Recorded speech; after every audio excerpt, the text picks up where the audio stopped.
Well, first of all, I'm a country boy and a cowboy, and I love my life, and I love these little things, and I hope more young. 国外的这种竞争压力和草原上的这种生存压力，哪个更大？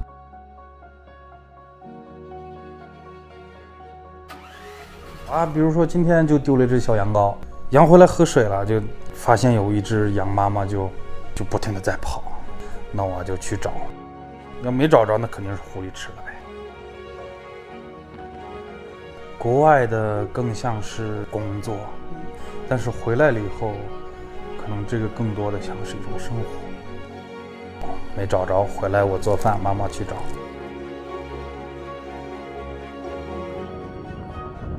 草原有没有教训过你？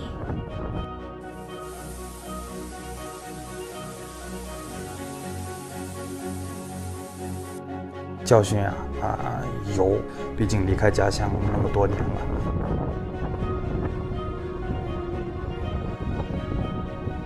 呀，一个见我都放教室了，你都下了对。问题不大。草原上风这么大，连网都没有，为什么要回来呢？我感觉吧，就冲一个踏实吧，没有那种什么大城市的那种喧嚣大楼大厦呀，就拥挤的那种感觉。那你最希望大家能够看到什么样的草原呢？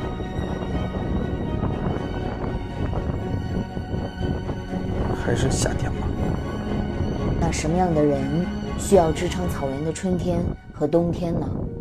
那我们这些当地人呗，我们当地人自己过就好了呀。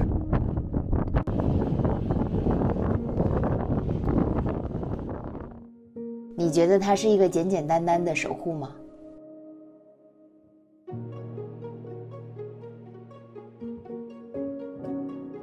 你的回来能够为草原带来什么？是你在接受草原，还是草原在包容你？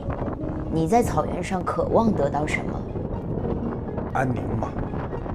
现在作为一个牧民，需要付出什么代价吗？一个很现实的问题就是在国外工作的时候，我们是每2周发一次工资，那多好，美金呐！有很多人就是觉得我特别喜欢草原的生活，我特别向往草原的生活，但是让你们待上1个星期、2个星期，肯定问题就大了。你在草原上最害怕什么？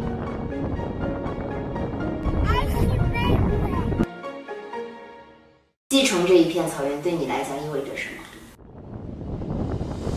不想流失这片土地，不想流失这种一个生活。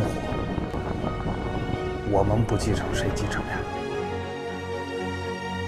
如果让你为草原代言，你会做什么？首先要做一个合格的牧民，花些了马劲。